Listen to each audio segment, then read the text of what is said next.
So Bryce just did such an incredible job of introducing you, Sunny. I wanted to start from a little bit of a different angle and how I know you. Um, the words that also stick out to me from an article from the New Yorker that talked about you were maximalist and indefatigable.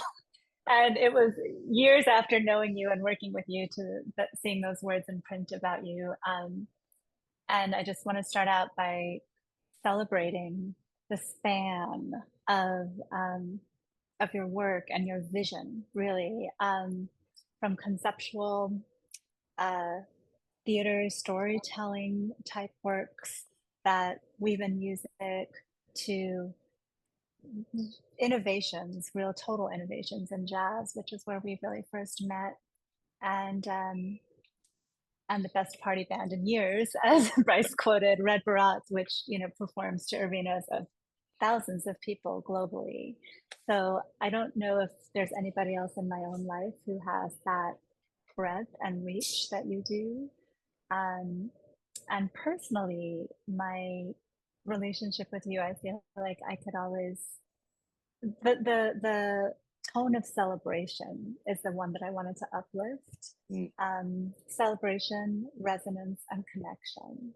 mhm. And Sunny and I met so many years ago now when we were both babies. I think it was probably about 20 years ago, Yeah. um, through a mutual friend who recommended we meet. Sunny was searching for a vocalist who did what I do, and I was searching for collaborators. I just moved back to New York from studying in India, and I came to your studio in Harlem, Yeah. and it was immediate, the connection, the resonance, the alchemy, the energy, the force.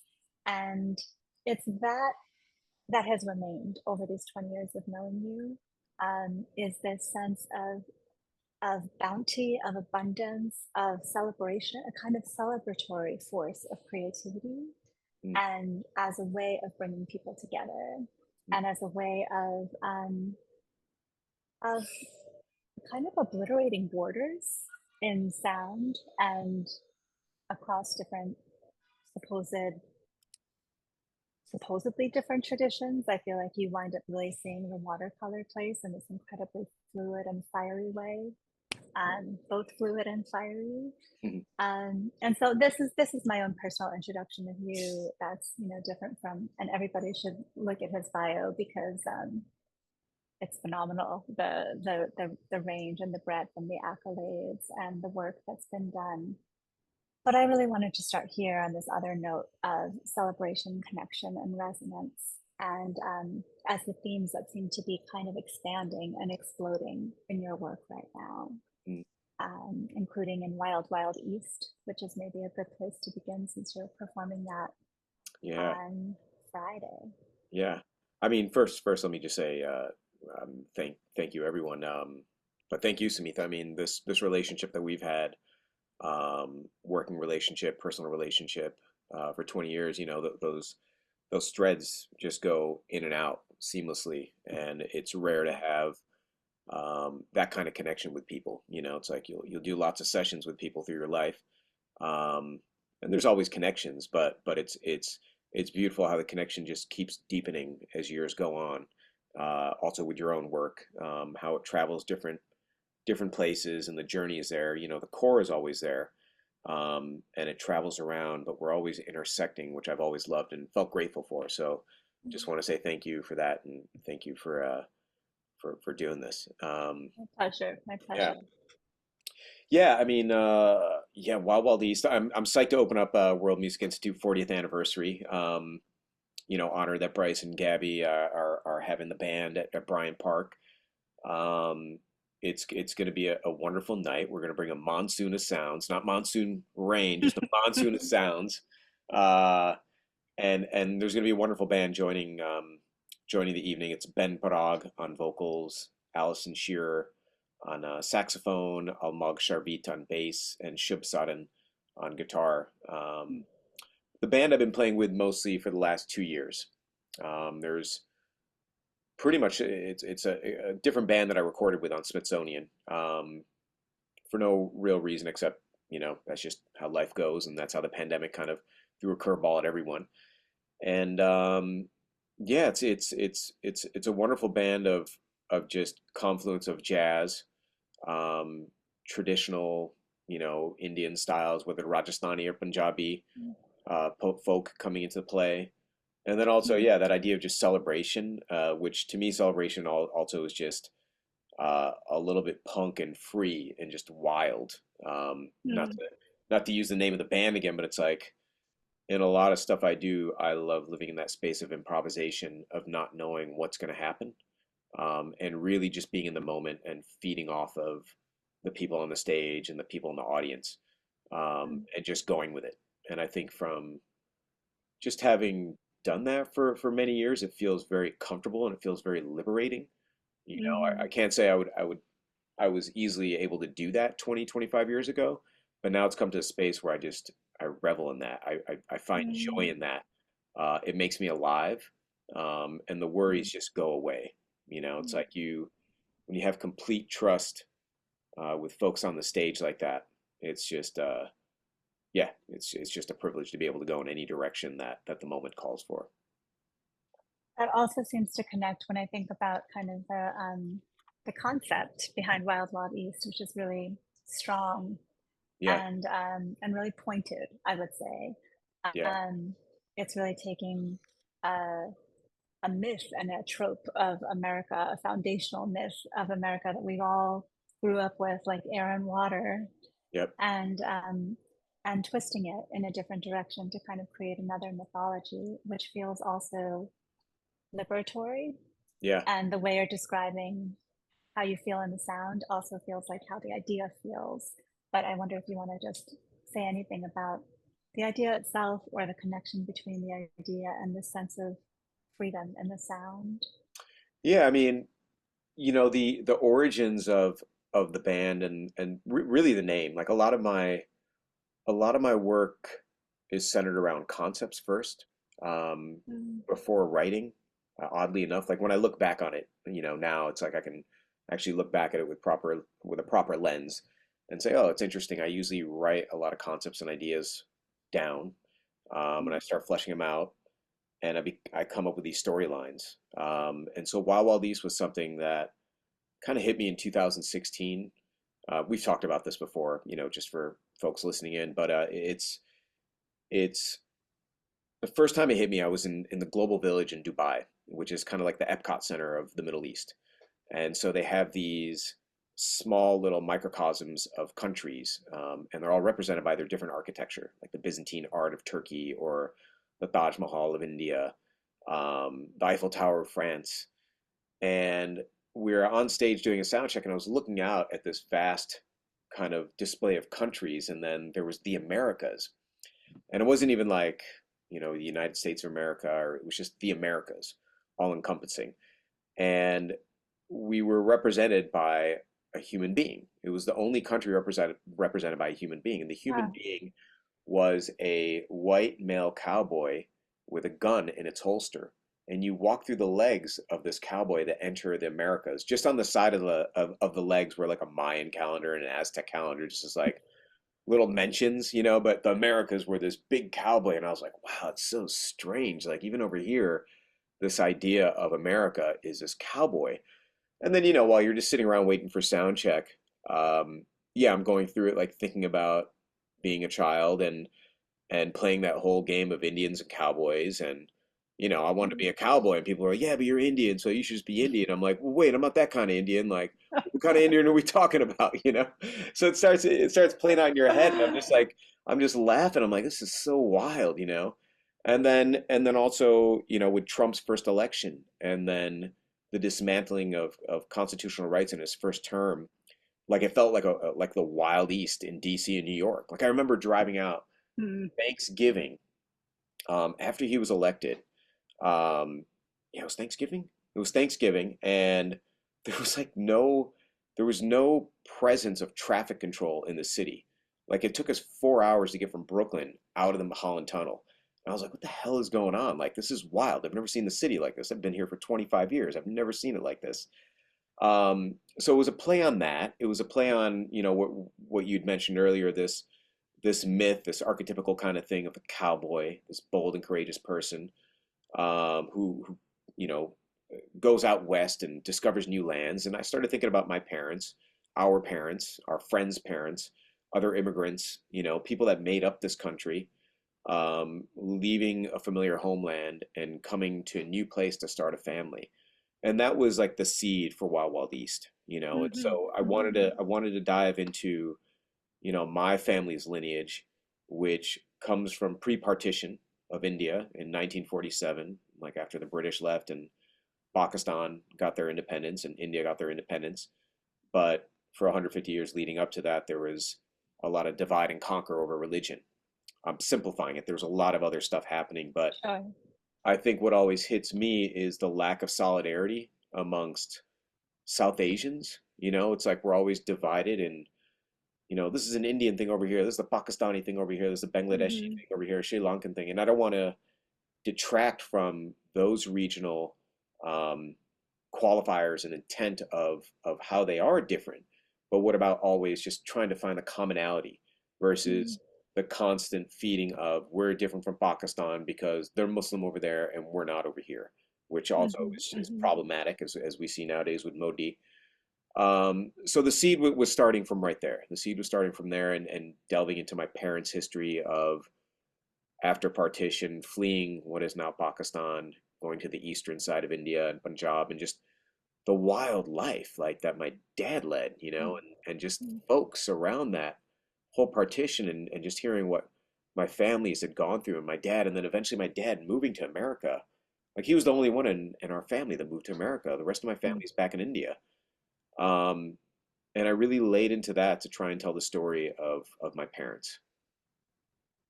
I love thinking also of you evolving the state that they must have lived in and Hmm. the state that the sort of state of being in the unknown Hmm. and how the courage and the wildness, right, Yeah, of both of our parents. I mean, my father is from Bihar, which is another wild, wild north in yeah, yeah, India, and thinking of his journey from Bihar to Calcutta to the U.S. embassy, not really even quite knowing where on a map the U.S. would be, just the total unknown of like walking into the dark, and that kind of life journey is, yeah, I think, not uplifted enough because, of course, there's a whole other kind of rhetoric that is plastered on immigrants now, and yeah, not that one, not the one of really imagining and understanding their human journey, yeah, um, and what they must have gone through, what they must have felt, and thinking about what you are describing on stage of going into that state of total improvisation and going into the unknown and being totally alive into the moment as freedom is just also super poetic to me. yeah, yeah, yeah. There's. Yeah, Oh no, go ahead. well, you can say more about that, and I want to maybe tuck a question under, which is, I wonder when you started, if it always has been there from the very start of your creative compositional life, or if there was a point, because I'm remembering Taboo, the album that we worked together on and that you released a long while back with Sunny Jane Collective, that looked at themes of what was considered taboo in South Asian culture. Hmm. Um, so this kind of the narratives or the content and the storytelling aspect of your work, is there a point where you really surface that? Has that always been there? Did that always drive your relationship to composition, or the way you approached an album or a set of music? Or Yeah, I'd say so. I mean, funny enough, my first composition was called Washy Wish, and the scenario around it was like I was in college, and we're in the music building. Downstairs is the Nicholas Music Center. I went to Mason Grove School of the Arts in New Jersey, part of Rutgers University, and the Nicholas Music Center is down below, auditorium, you know, dance projects in there, music concerts, people renting out the space and do different things.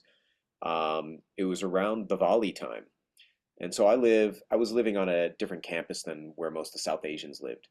So I didn't really encounter that many South Asians. Also, I'm in the jazz program, and South Asian person in jazz, like I'm not coming across people in my Mm. cultural background. So I'm upstairs working on piano, and I'm like, oh, let me take a break and see what's going on down in this Diwali function, and hopefully I can meet someone and meet some people. So I go down there, and I'm incredibly shy. Like I know, as long as you know me, it sounds bizarre. It sounds bizarre, I know, but I was an incredibly shy person up until basically I moved to New York. Like New York Mm. completely changed me. Um, uh, but I went down there and I'm just hanging out. I'm hoping someone will come up to me and talk to me. I have no idea why. I have no confidence to go up and talk to anyone. And I just sat there for like 30 minutes, seeing these little pockets of people having fun over there, pockets of people having fun over there, running off together. And I didn't talk to anyone. And then I went back upstairs into the piano room, continued practicing, and then I started writing a song which was Mingus influenced, and I called it Washi Wish, like this this wish, literally this washy wish of wanting to Mm. connect to people from my own culture, but also not really caring, like just like Mhm. because not to demean them, but they were all from the science campus. They were all from Bush campus. So Mm. I don't Mm. have too much in in relation with them otherwise. Like I was looking for artsy South Asians. I was constantly looking for that. Even when I moved to New York, like that's what I was looking Mm. for. Mm. And I had very little of that in Rutgers, but it's what pushed me to compose that first song. And then during that time, Wow. yeah, and during that time, I was listening to a lot of this is like early mid '90s. I was listening to a lot of Thalvin Singh from the UK, ADF, Asian Dub Foundation, Nitin Sawhney. I was listening to a lot of the South Asian rule breakers, like in London, like really creating new music, cool music. I was also listening to Trilok Gurtu, fabulous percussionist. He was the first person that I came across when I was 17 that was like an Indian percussionist. I was like, that plays global and jazz sounds. I was like, oh, Mhm. there's other people that do this. I didn't realize that.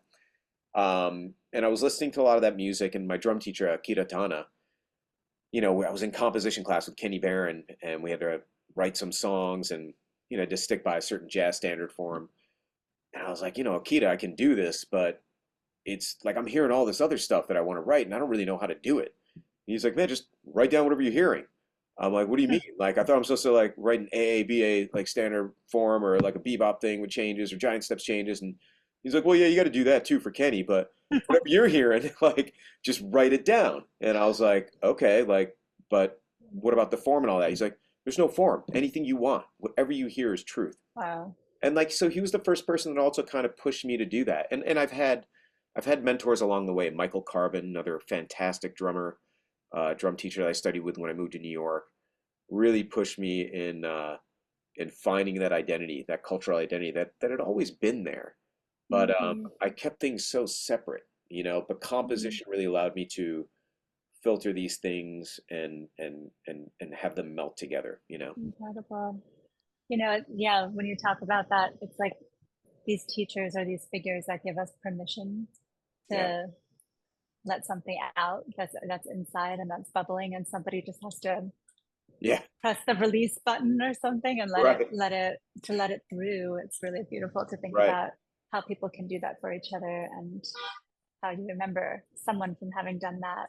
yeah, But the other thing I hear that feels really profound is this idea of belonging, and that this first composition, I guess a better, and you're sort of teaching me back with the question I asked you about storytelling or themes or ideas, is actually just a really honest relationship between your life, your lived experience, your family's experience, where you come from, where they come from, your roots, um, your experience here as an American, your longings, your desires, who you weren't finding, um, and just yeah, channeling that all into your music. And belonging is really a profound thing, and yeah, a really can be really dangerous. and can be really healing and can be, you know, the most rooting thing and can be the most divisive thing. Yeah. And it feels like, yeah, that you're just evolving that, continuing to evolve that now. Um, but also coming back to this sort of sense of celebration on stage and in the actual art and in the music and in the event, in the experience that you create. I feel like you also, there's an incredible generosity Mm, in what you do because you gift that belonging everywhere you go. mm, And I feel like you do that with your bandmates, you do that with whoever's on stage with you, they're included. There's something very much like you include them into like the DNA of the sound, you know? yeah. And you also expand belonging into the, you know, into whoever's in the room, maybe whoever, maybe beyond who's in the room. Yeah. Um, so yeah, I wonder whether you want to talk about belonging or how that idea has evolved now. Yeah. Feels really present in Love Force, for example, and also other projects. Yeah. I mean, yeah, there's a lot in there. I can, let me see where to start with. I mean, the idea of belonging, right? Like, it can be troublesome, it can be glorious also. I think also just to add to that, for me, it's also the yearning of belonging. Mhm, You know, like for mhm, that washy wish, even with trying to find my identity within jazz, I wasn't, it's I grew up playing and listening to straight ahead jazz, but it's like I grew up with all this other stuff that was left out. Um, so when I had started my first groups, which you were part of the Sonny Jain Collective, Reza Vasi was in mhm, there, Gary Wong, Steve Welsh, different folks were kind of coming through, Mark Carey, Near Felder. I don't know, we talked about this once, but every album I put out, I always put a Jain bhajan on there, which is, mm. a devotional song from Jainism, stuff that I grew up with. And they were like my childhood lullabies, in addition to like a Wayne Shorter song or a James Williams song, and like, or a Bollywood song as well. It's like these were expressions of sound that I grew up with. So this idea of a belonging, I think the Nuggets grown. I think early on it was like wanting the belonging to be in this South Asian community of artists, which yes, I found in New York, Mhm, mhm, and mhm. keep finding new people. It's wonderful. But now it keeps on expanding beyond that, where you know definitely. Oh, well, okay, well, yeah. Let me finish this, and I'll come back to the idea of also the bands and music, but where Love Force is now, and where we are as a society, where we're just living in these silos of algorithms. Um, we're just getting fed the same belief cycle that we have. And the idea of Love Force is to strip away these the dogma of religion, the dogma of nationality, of politics and all that, and to really find ritual within music. When I think about places of worship, whether it be Jain and singing bhajans, the gospel church. Um, it's what holds people together. Besides a community where people enter, it's the song. It's when Mm. all of a sudden people go into song and they're singing together, they're holding space together, and they're sharing that. And that's something that's just, when you strip away all the other stuff around it, of what it means, of who you worship and whatnot, when you just get down to the ritual music and deal with the fact that we're all vibrating, that we all Yeah. come from these quirks and atoms. I mean, this is stuff we've talked about with your work and Tremor, and a trajectory you've been on for a decade. It's like Mhm, this mhm. is this is where my trajectory has been going, and now it's kind of evolved to Love Force, where it's a storytelling of my family background, but it's really about the ritual music and putting that forward, and stripping away hierarchies, like hierarchies we don't even think about, like when you enter a performance venue and you get your seat and you sit down, and we just know automatically we're just supposed to sit there and listen. Passive. Yeah. Mhm, And like what you said, permission, like we just need someone to give us permission to be like, hey, you mhm, can compose that, or hey, you can actually get up and move, hey, you can applaud, you can get up and dance if you want. It's mhm. like I see that so consistently in Red Barat. Like when I'm playing with Red Barat for the last 18 years, it doesn't matter what venue I go into. Yeah, obviously a rock club or a festival, that's easy. People are moving, people are dancing, but I'll go into a performing arts center, a seated auditorium, and I'm constantly told like, "Hey, by the way, people might not dance that much here, so don't feel hurt." I'm like, "Yeah, I'll be fine. I'll be fine." And the second or third You song, don't know me. yeah, I'm like, "I'll be fine." mean, but it's like what you said, people just need that permission, Yeah. and that power of permission is deep. It's heavy, when It's people, deep. It's deep. we get so ingrained in thinking we're supposed to do certain things, hence like Mhm. that idea of like when you enter a performance venue and you're supposed to just do this and sit there and absorb and whatnot.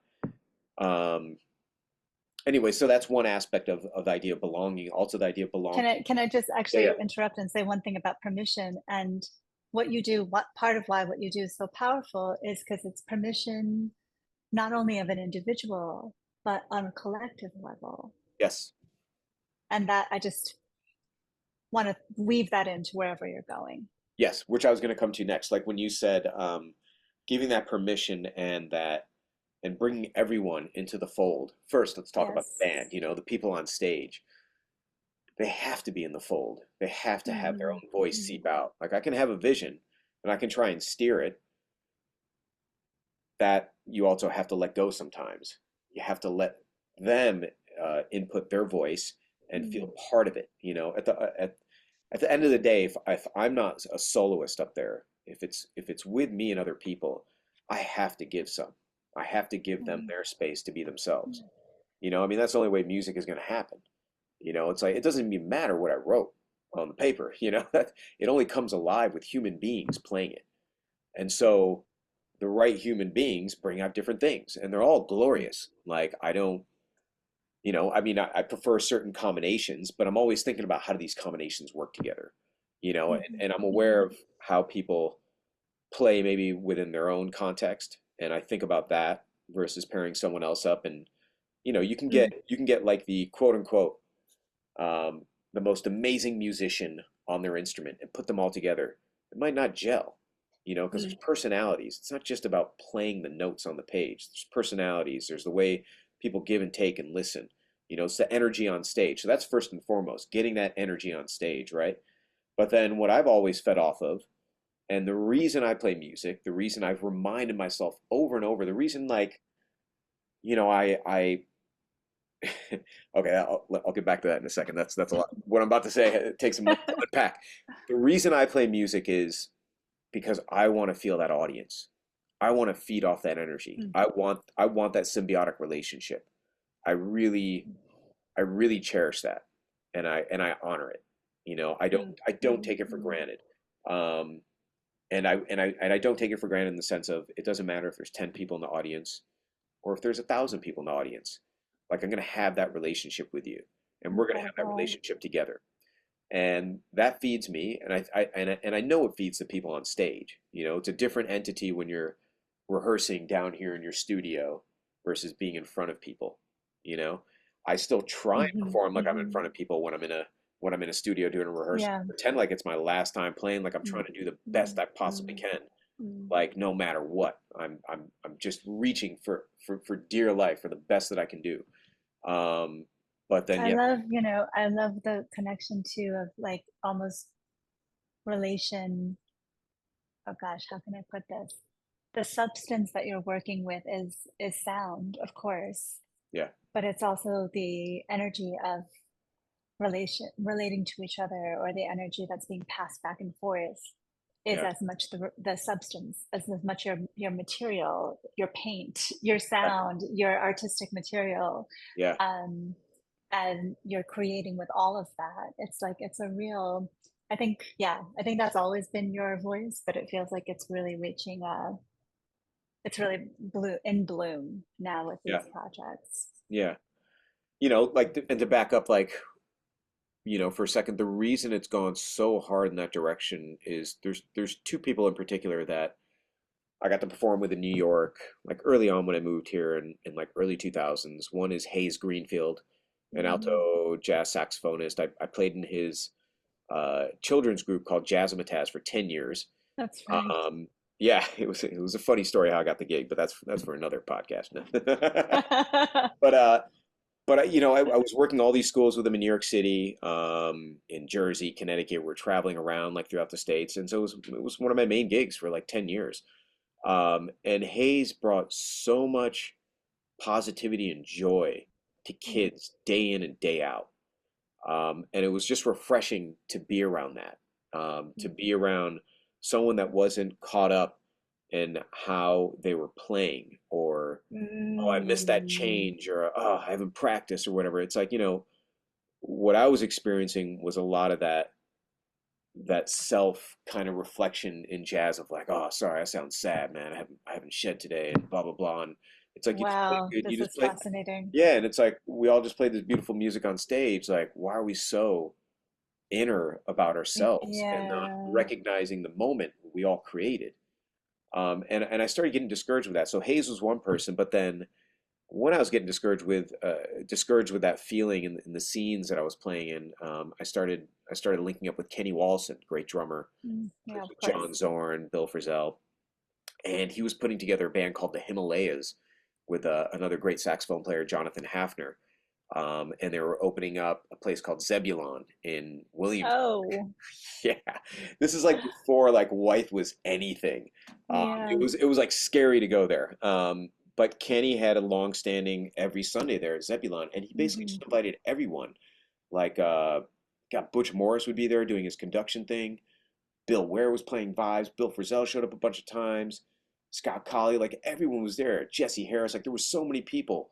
Like he just had a rotating cast of different folks. If Kenny invited you, I showed up, and I also showed up because I was starting to play dhol at that point, and he was like, yeah, play whatever you want, Sonny, I don't care.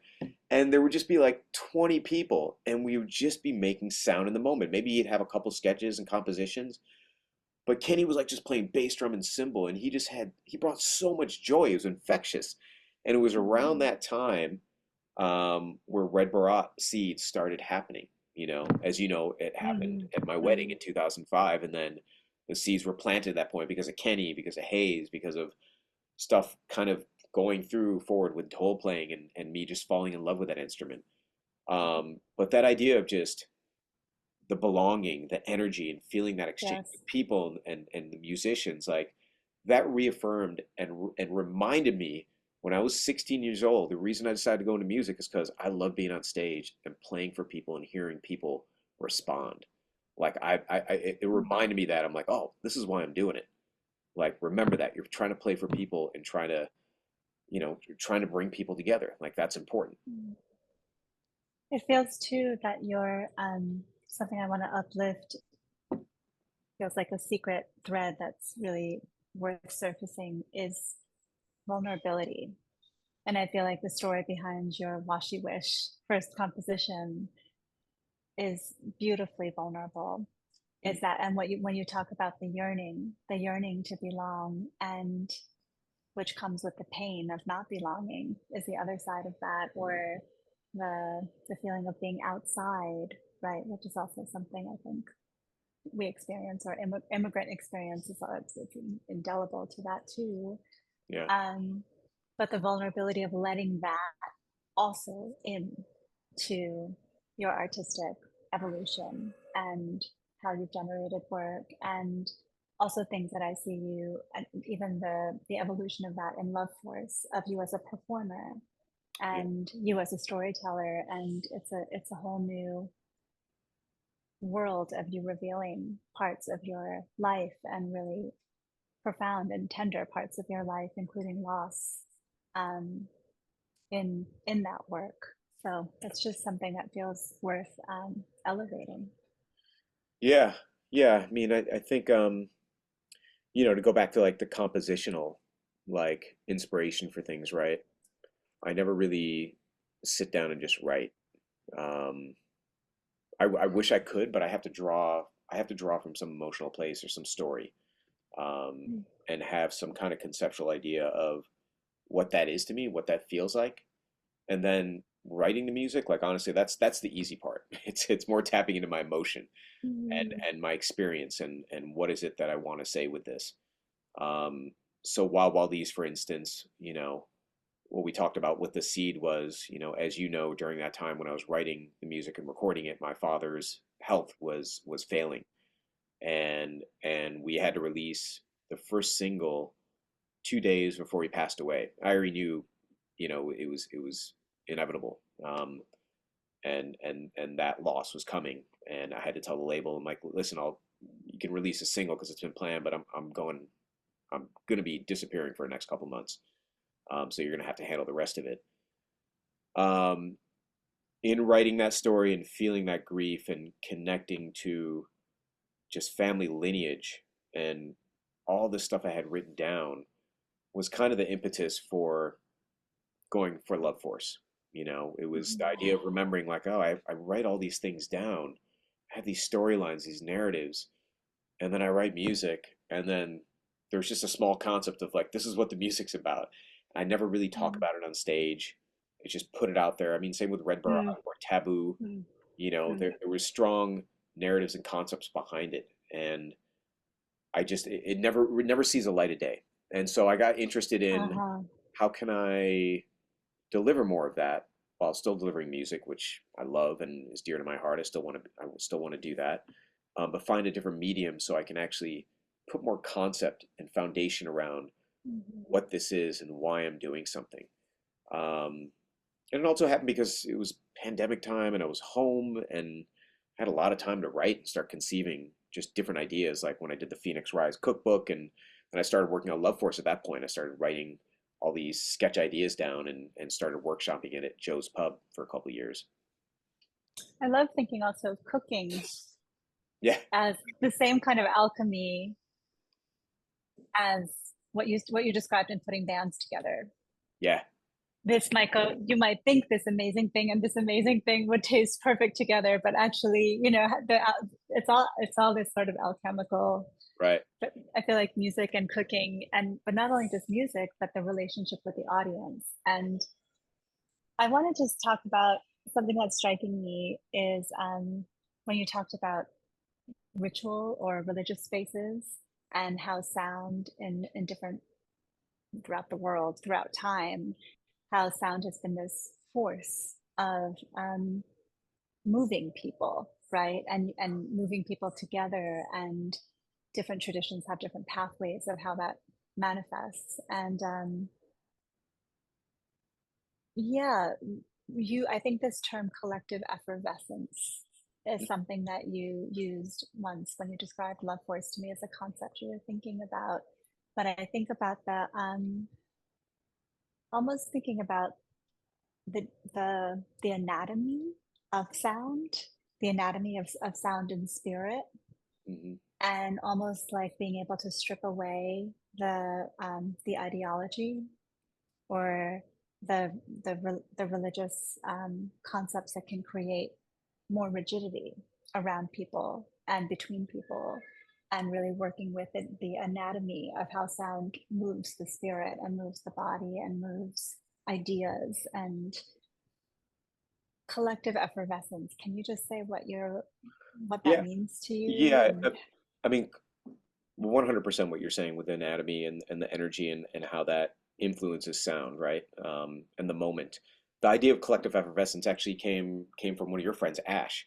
ah, I met great, I Ash met Fury. yeah, who I met at one of your gatherings. And I was discussing Love Force at that time with Ash, and she had mentioned a book called, I was describing like this idea of immersiveness and music and the ritual of activity of music, and there's this dogma around religion, blah blah, and where I was just going on, and then she mentioned this book called Dancing in the Streets by Barbara Yes. Ehrenreich, and I started reading that, and she was mentioning to me how like the new religion nowadays, the modern day religion, is like the rave scene.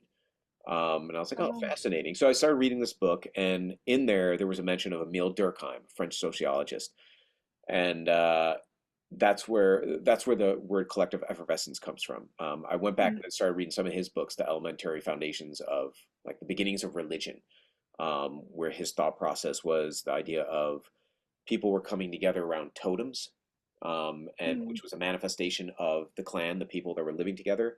But during the day, some people would go out for hunting and gathering, and then they would come together and they would stomp their feet like in unison, reflecting themselves off this totemism. And eventually what started happening mm. is things went to plants, things went to animals, in reverence for them, and then eventually we went to just outer space and whatever, and just religion was born. And so it was just interesting to me that term collective effervescence, which means a shared social activity, which incites or entices people, and they share a bond together. And I was like, yeah, I mean, that's at its foundation, that's music, you know, That's music. as dancing in the streets and the rave scene, or the rituals that we often share together, whether they're based in cultural or religious practice.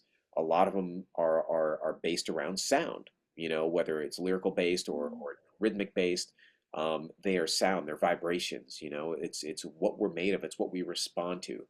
As we've talked many times before about the Sufi mystic Hazrat Inayat Khan, and talks about that idea as well. You know, a master, I think he was a sarod player, put down his instrument because he realized music is everywhere. He doesn't need to play this instrument anymore. Oh my Um, gosh. so yeah, that's the idea of collective effervescence. And Amazing. I'm traveling with you, Sunny. cooking. Let's talk about cooking. Yeah. Well, I also want to talk about your instrument because it's Oh an yeah, incredible one. And speaking of Sufi mysticism and the roots of this instrument, I remember, by the way, years ago, and speaking of jazzmatazz and haze, yeah. um, I think it was you and me and Mark Carey did a workshop in Long Island for little kids. Oh yeah.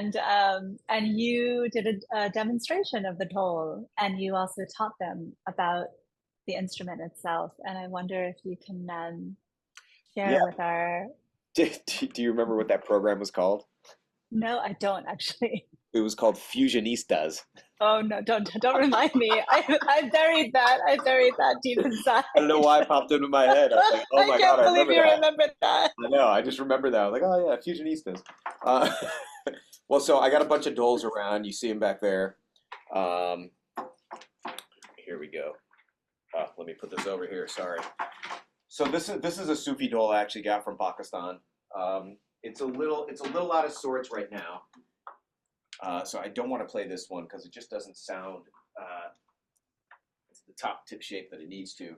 And I have a What's couple. the difference between a Sufi dhol and the other dhols? Well, so let me first talk. I'll talk about this one, and then I'll talk about the Sufi dole. So this one over here Mm, is like mm. my Punjabi dole. I mean, all these instruments are Punjabi, but Punjab was split in half during partition in '47. One part's in Pakistan, one part's in India. This one comes from the Indian side. This one comes from Ludhiana in Punjab. This guy Goldie Doley made this and did all these beautiful carvings. Yeah, it's gorgeous. Now, traditionally, you know, this is just like one segment of a tree. It's hollowed out. It's for folks that can't see this, it's a big barrel-shaped instrument that slings over my shoulder. And it's essentially there's two heads just put on either side. There's a high side, and then there's a low side. Now, traditionally, both sides are goat skin. This one came with two synthetic heads, which I'm trying to do more of that just because it's easier to maintain and easier to travel with. You know, the leather heads just get really whacked out every now and then. But here I don't know, it might be too loud. But anyways, I have this one curved stick. It's just a stick. It's called a daga. Nothing really special about it. It's curved just so you can get more surface area.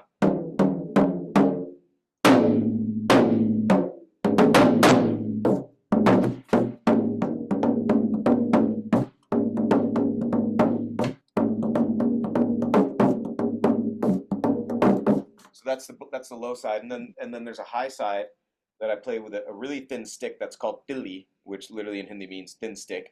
And this thing's made out of bamboo. And then there's a high side over here. And what's cool about this is, bamboo is like really strong and flexible, so you get this retro flex.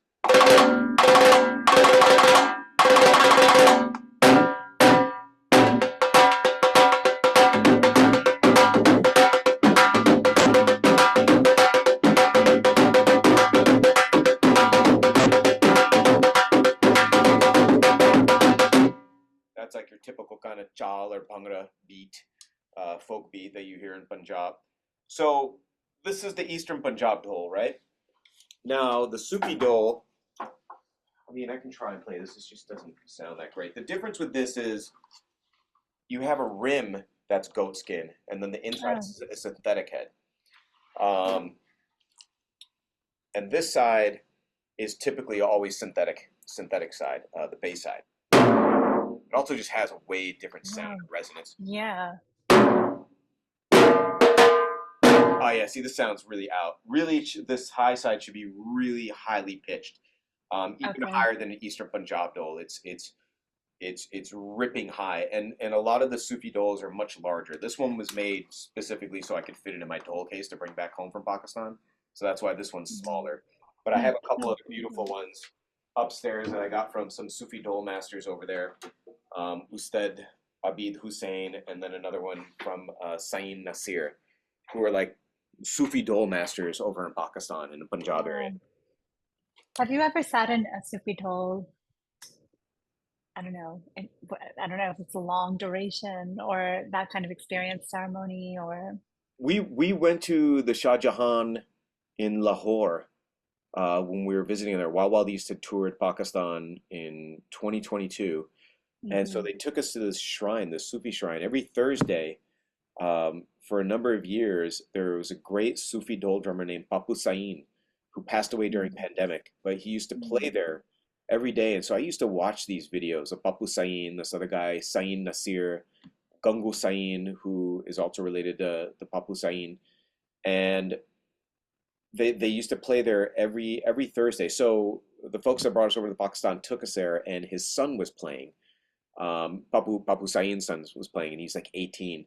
So we just got to Mm. sit there, and there was like three dolis playing, and then also a djembe player who also plays with them, and Oh, it was wild. I mean, this is stuff I'd been seeing on YouTube for years, and I finally was there, and I don't really know how to explain it. It was wild. It was a wild scene.